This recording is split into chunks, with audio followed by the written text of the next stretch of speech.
राम मनोहर लोहिया जब समाजवाद की बात करते थे तो उस समय कहते थे कि समाजवाद का मतलब है कि अगर कुर्सी पर बैठे तो सब बैठे और जमीन पर बैठे तब भी सब बैठे।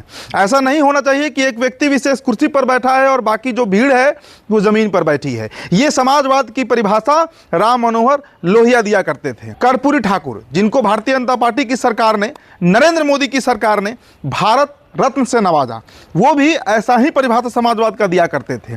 पिछड़ों की आवाज बने थे। जो 85% आबादी है उसके लिए जीवन भर संघर्ष करते रहे और उनके दो चेले निकले। दो चेले लालू प्रसाद यादव और नीतीश कुमार, जो बिहार की राजनीति के धूरी बने हुए हैं। अब इन दोनों की अगर हम तुलना करें, और इस वीडियो में हम तुलना करने ही आए हैं क्योंकि विधानसभा का चुनाव है और चुनाव में सारे साम दाम दंड भेद लगाए जा रहे हैं। एक तरफ लालू यादव अभी तक एक्टिव है राजनीति में, तो दूसरी तरफ नीतीश कुमार है जो एकदम साइलेंट हैं, एकदम चुपचाप तरीके से चुनाव लड़ रहे हैं। इन दोनों नेता की तुलना हम करना चाहते हैं, लेकिन पहले दोस्तों आपको हम कल शाम की कुछ खूबसूरत तस्वीरें दिखाते हैं। स्क्रीन पर नजर डालिए।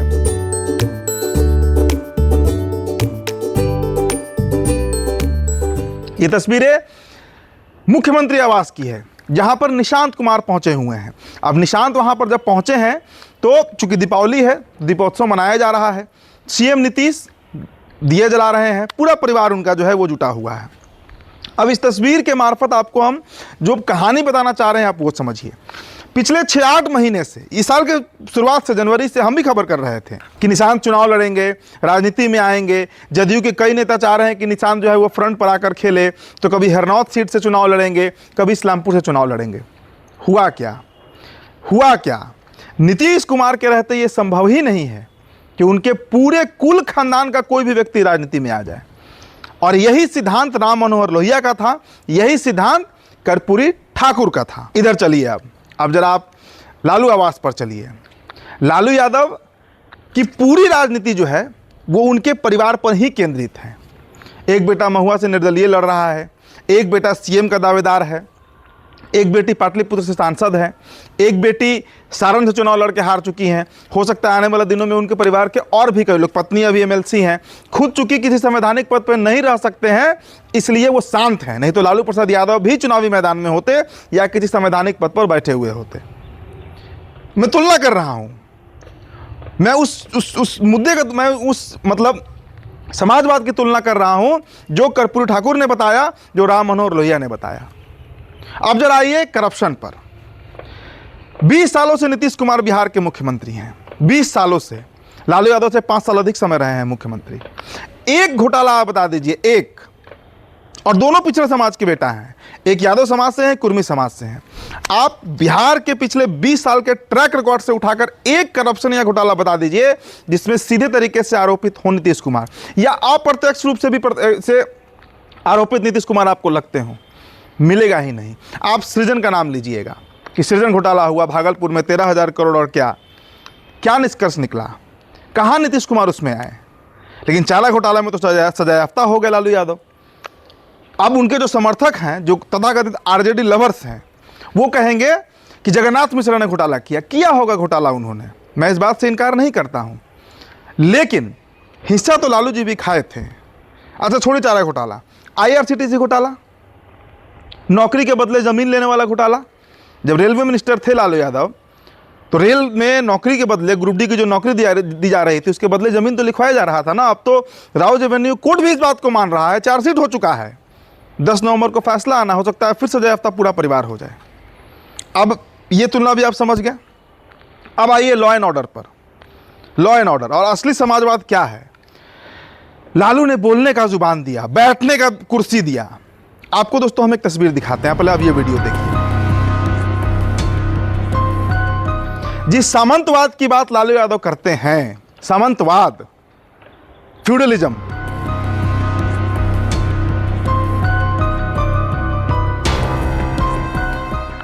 इससे बड़ा फ्यूडलिज्म का उदाहरण क्या हो सकता है। इस तरह का सामंतवाद तो राजपूत और भूमिहार भी नहीं करते होंगे।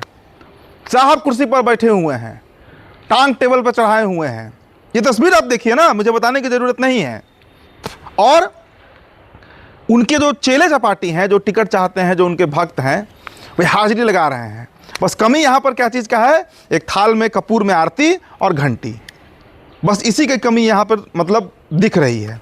नीतीश कुमार की ऐसी आप एक तस्वीर खोज कर निकाल दीजिए, दिखा दीजिए, तो मैं मानूं कि नीतीश कुमार भी सामंती हैं। और जितना समाजवाद नीतीश कुमार ने अपने समय में किया, जितना पिछड़ों को आगे बढ़ाने का काम नीतीश कुमार ने, देखिए दोस्तों, मैं स्पष्ट बात करता हूं, कहीं लाग लपेट नहीं, पत्रकारिता में लाग लपेट होना भी नहीं चाहिए। जो बुरा है सो बुरा है, जो गलत है सो गलत है, जो सही है तो सही है। और पत्रकारिता ये नहीं सिखाता कि आप सिर्फ सरकार का आलोचना कीजिए। पत्रकारिता कहता है कि अगर सरकार कुछ अच्छा काम कर रही है तो वो भी जनता के बीच रखिए, तथ्यात्मक तौर से रखिए।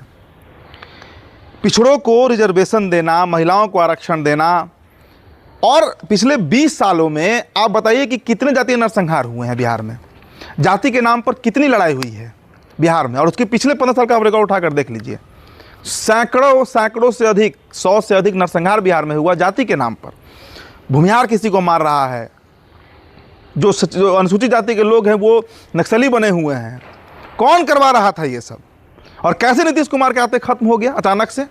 हम तो अभी वैसे इलाकों में घूम कर आए, हम गुरुआ गए हुए थे, औरंगाबाद गया का जो बॉर्डर है, जहाँ पर कई लोग मुझे मिले जो बताते थे कि दिन में यहाँ निकलना मुश्किल था। एक एक गाँव में नक्सली घुस जाते थे, ऑर्डर करते थे कि 5 खाना इस घर में बनेगा हमारा, 5 खाना उस घर में बनेगा, और हमें बनाना पड़ता था मजबूरन।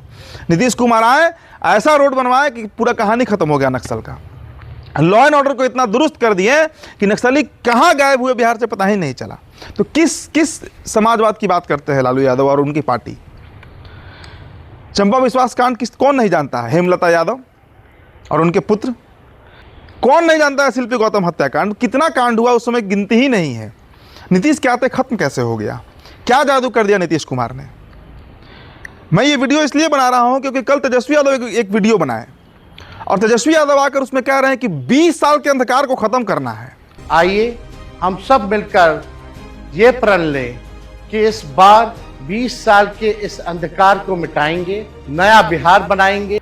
भाई 20 साल में बिहार में घर घर में बिजली पहुंच गया, लालटेन और ढिबरी खत्म हो गया 20 सालों में। ये आप भी जानते हैं तेजस्वी जी, ये आपको भी पता है। चुनाव प्रचार जितने आसानी से आज आप कर लेते हैं, पटना से कहीं 2-3 घंटा में गाड़ी से पहुंच जाते हैं, लालू प्रसाद यादव के समय में ये संभव ही नहीं था। तो उस समय चुनाव होता भी था 8 चरण, 9 चरण, 7 चरण में चुनाव होता था। अब तो 2 चरण में चुनाव हो रहा है। इतना दुरुस्त है बिहार का लॉ एंड ऑर्डर।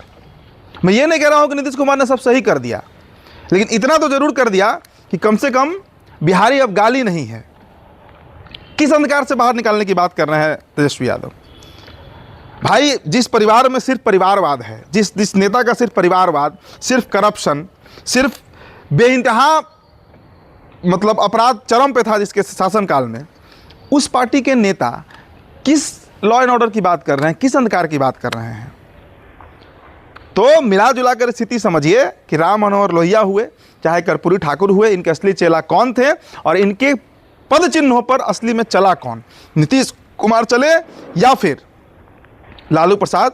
यही कारण है कि नीतीश कुमार पर कोई उंगली नहीं उठा सकता है, वो बीजेपी ही क्यों ना हो, कोई पार्टी नीतीश को नहीं छू सकता है।